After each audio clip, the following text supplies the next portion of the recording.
Would you like to accelerate your career and reach your full potential in just minutes a day? Welcome to the LEADx Show with New York Times best-selling author and Inc. 500 entrepreneur, Kevin Kruse. How can you make sure people feel comfortable telling you anything? Hello, everyone. Kevin Kruse here. And in just a minute, we're going to talk about how the best leaders cultivate a culture of candor. But first, congratulations on being the CEO of your future. You're being proactive. Content people seek entertainment. Ambitious people seek education. And ambition, I know it has a negative connotation for some. For me, ambition, it just means you want to become more so you can make a greater impact. Will you tell your friends the LEADx Show is the smartest way to start your day? And free for you, don't forget to download our ebook, Richard Branson's 7 Secrets to Leadership, at leadx.org/Branson. Today's quick career tip is be vulnerable. Share your low points, your pain points, your weaknesses. The faster you share your most troubling times, your failures, quote unquote, the faster you'll build trust. The sooner people will reciprocate that back. They're going to view you as a friend. Why? Because usually we only tell our friends the low points of our lives or our family members. So it's not unusual when people meet me or hear me online, they say they find out very quickly, I'm divorced. My first 2 companies went out of business. I'm a single dad struggling to keep after 3 teenagers. I like to exercise a lot and I don't. So I'm often talking about all the ways I can get better. You will feel more connected when you reveal your true self, and they will feel more connected and more trusting of you. Be vulnerable. Now, our guest today is a managing partner at Blue Rudder, a top-rated professor, and a former innovation consultant. His new book is Permission to Speak Freely: How the Best Leaders Cultivate a Culture of Candor. Our guest is Matt Kincaid. Matt, welcome to the show. Hi, Kevin. Thanks for having me. Pleasure to be here. Excited to talk about the book, and we're going to get to Permission to Speak Freely in just a minute. But I always start with the same first question, which is, share with us a time in your career when you actually failed, because we want to know what you learned from it so we can learn along with you. Yeah, absolutely. Well, I could probably tell you 2 or 3 dozen times, but I liked your intro there about building trust and being vulnerable. Even just with that, like you shared, builds trust. I felt in that moment like, oh, I kind of trust this guy a little bit more since we've never met in person. Oh, that's cool. So we have some of that in the book as well, some similar type ideas. But yeah, to failure. So I share this story in the book, and really I go all the way back to when I was in college and I had started this house painting company.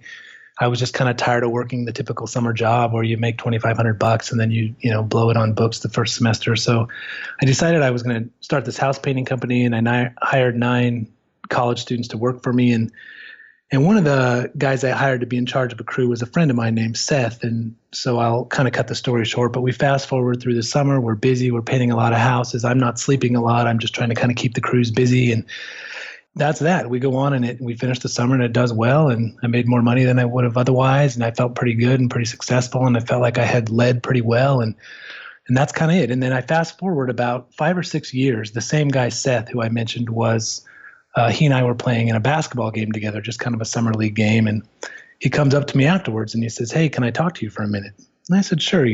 We're like 25, and I thought he was having girlfriend trouble or something. And he's a little bit of a quiet guy, so I figured this was something important. And he looks at me and he fumbles a little bit and he says, hey, I've been thinking about this for years. And I was thinking, oh boy, what's this, And he said, when we were painting houses that summer, you had promised a lady on her house that we were going to use a particular type of primer on her foundation to kill the moss. And we never did that. Why didn't we do that? And I kind of looked at him and I was just a deer in headlights. I was like, truthfully, I just forgot. I mean, I totally had just failed on that front. But so it sort of troubled me at the time. And if I then fast forward later, I thought about that conversation a lot. And I don't know that I learned anything in that moment of failure where I just was sort of faced with this idea that, you promised a customer something that you didn't do. And I know that may sound trivial, college kids painting houses and stuff, but this was a widowed lady. She was older. She lived kind of out in the country. It was a big house. And I think she probably paid us $4 or $5 grand to do the job. So it was a significant thing in my life and in her life. And And so if I fast forward, the learning that came from that really was probably, another 7 or 8 years of just thinking about that. And that sort of helped propel the idea of the book was, so I had failed the customer clearly, but I had also failed Seth. And where I had really failed was he, for whatever reason, whatever I was doing in that leadership role at that time as a 20-year-old kid who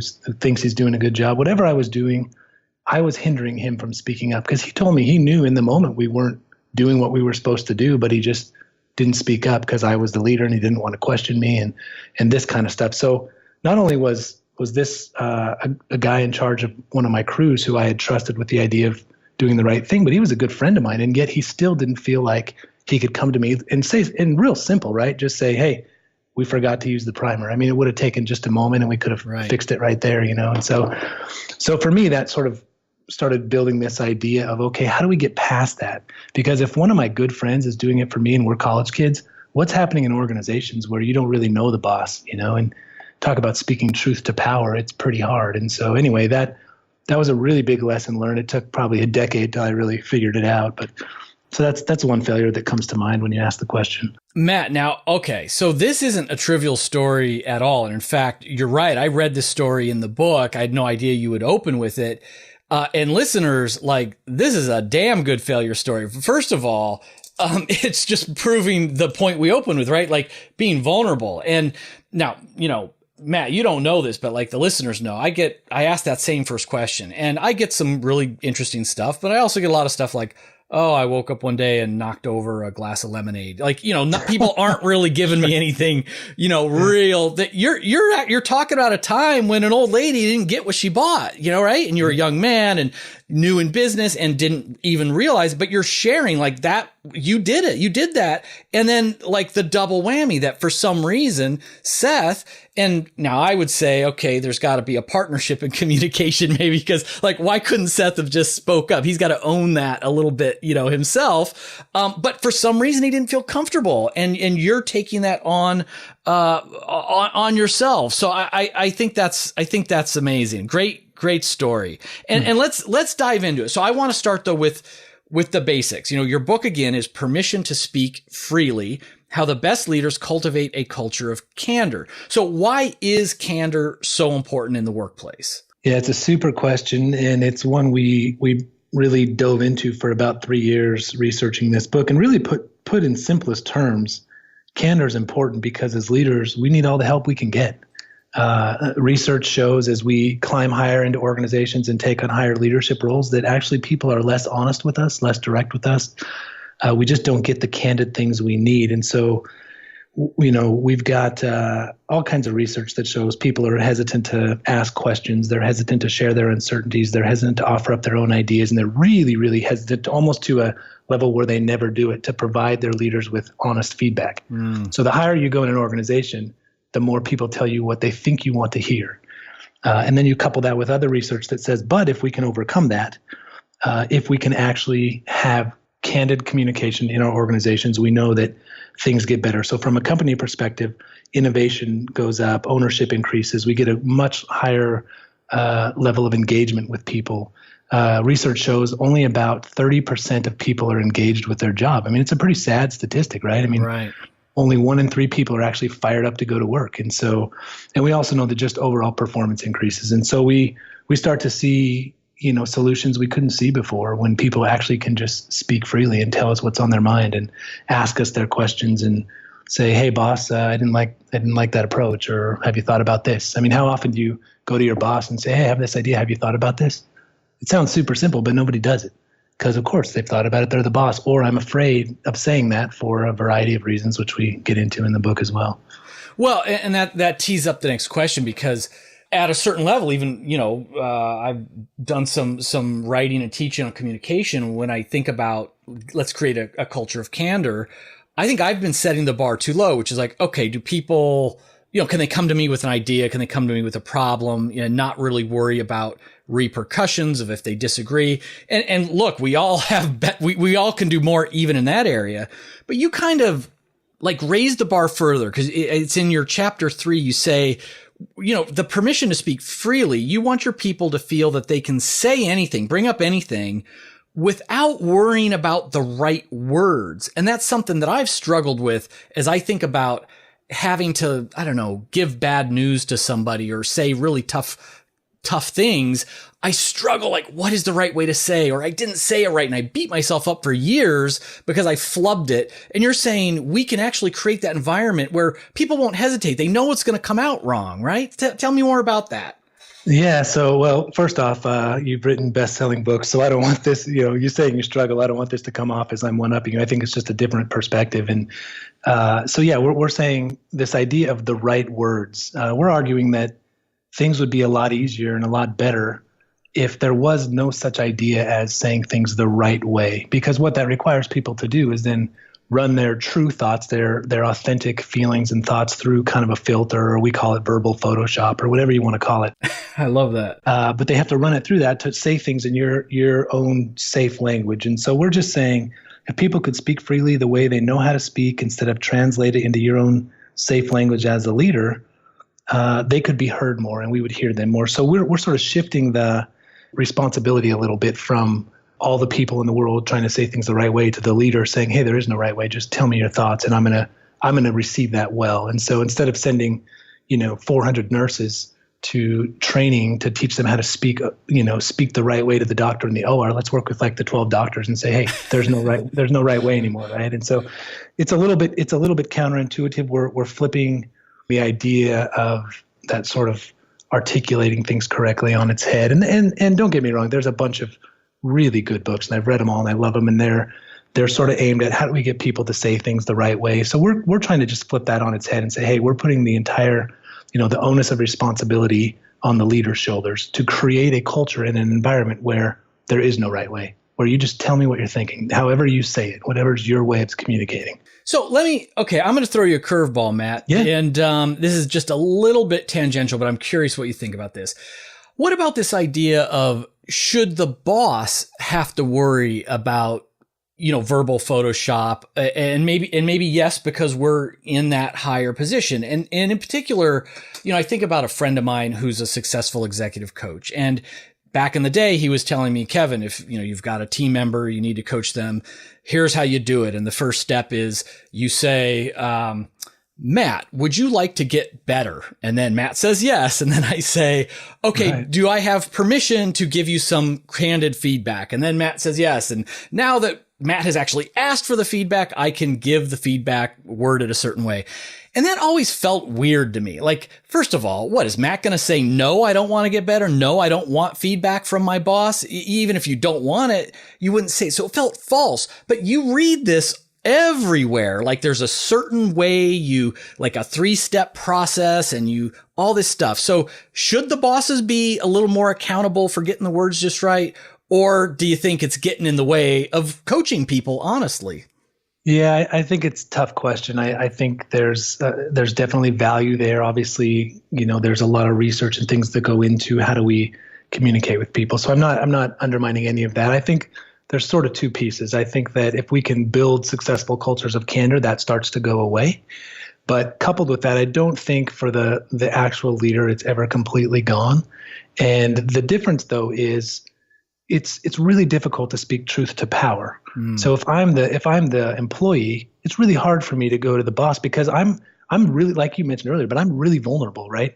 I'm afraid of being judged. I don't want them to think I'm stupid. I mean, we have all kinds of narratives we tell ourselves when we're thinking about our next conversation with our boss, right? And so the boss is less threatened. There's no power struggle. There's no, I'm going to say something to my employee and they're going to fire me. So it's a very different dynamic. Yeah. And that's why we're shifting that responsibility. So in a sense, what we've done for a long time is we write all these books telling employees how to speak to the boss, but they're already faced with the tougher job. Right. They're insecure about a number of different things, most likely. And so we're saying, hey, the boss should take that on. And yes, they do need to be, careful how they speak, and they do need to consider the way they're communicating and all that stuff. That's all relevant.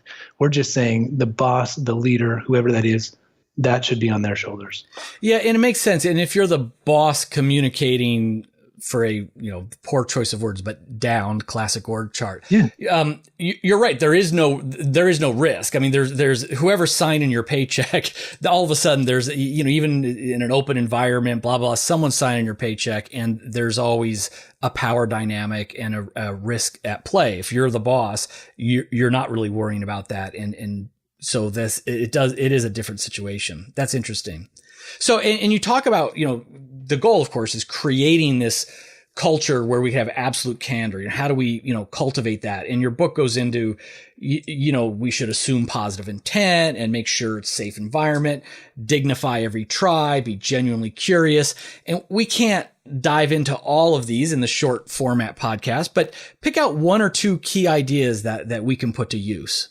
Yeah, so I think this idea that you mentioned in the beginning about trust and choosing the right words, a guy we know, he's an amazing leader, an amazing coach, and his name's Bruce Brown. He runs an outfit called Proactive Coaching. But we have a quote from him in the book that says, if someone doesn't trust you, it doesn't matter how well you measure your words. The other person will misinterpret you.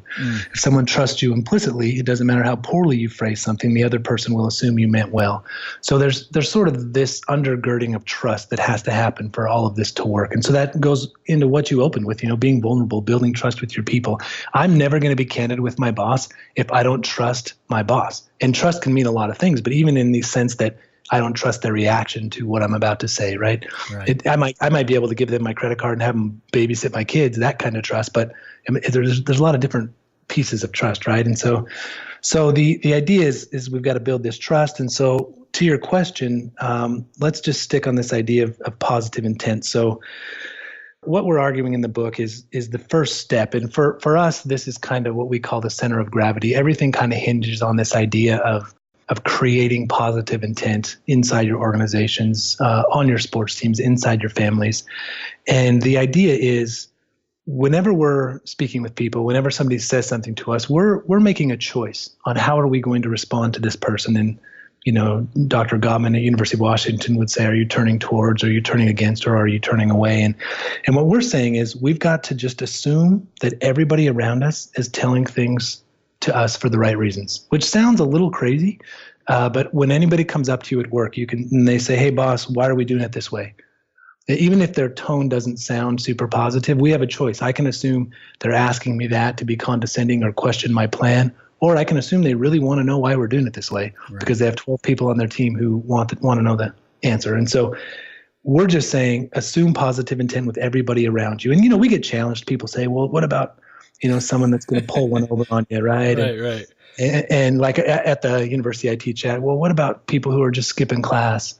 First of all, I don't care because I don't think my class is the most important thing in the world. But we're arguing it's the benefits of everybody starting to kind of embody this idea of the people around them doing things for the right reasons. The benefits of that are exponentially greater than one or two people pulling one over on you once in a while, right? And that's on them anyway. That shouldn't concern you. And so the idea of positive intent, we dig into it for a whole chapter, but it sounds super simple, but it's really, really hard. And it's really hard to just assume when people come up to you and ask you questions or give you feedback that they're doing it for the right reasons, for good reasons. But we're arguing that's the first step, and that's the foundation of this whole thing. Just assume positive intent. Somebody says, there's not enough time to finish this project. You can assume they procrastinated, or maybe there actually isn't enough time. And so you can address that whichever way you choose in that moment.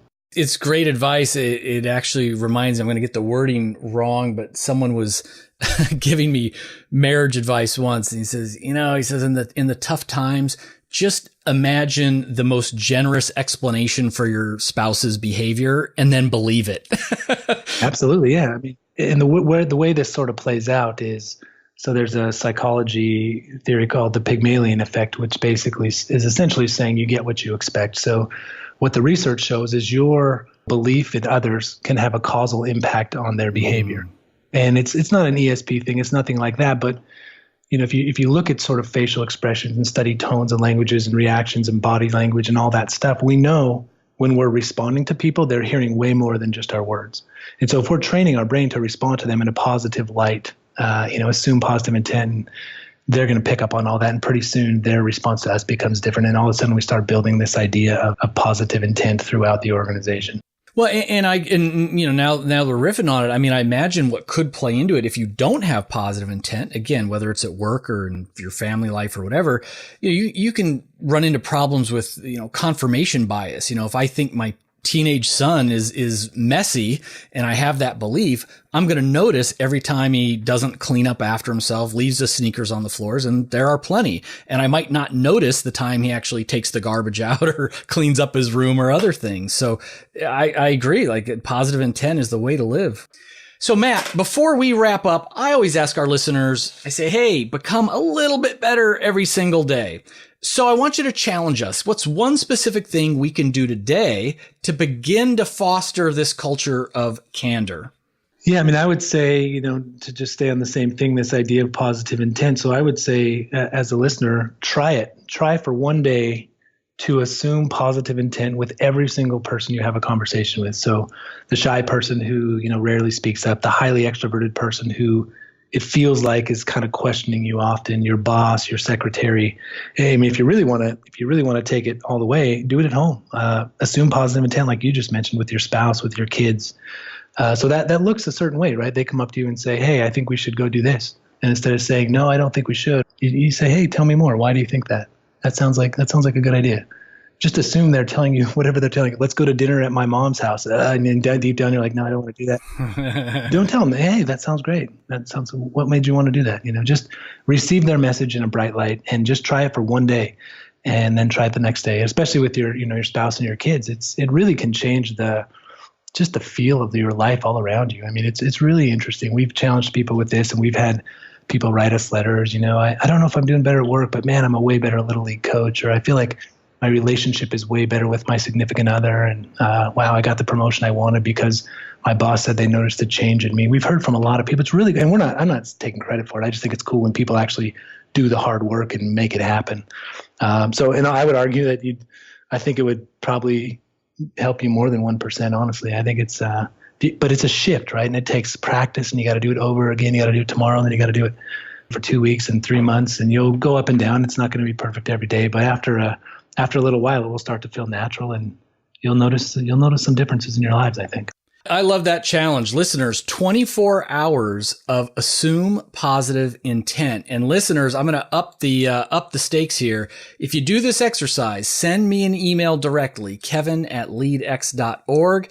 If I read from your email on the weekly wrap-up show, I'll send you a free t-shirt, and you really give me a good story, I'm going to invite you on the show. So we'll spice it up a little bit. So Matt, I want to thank you for coming on the LEADx show. Please tell our listeners, how can they find out more about you and your work?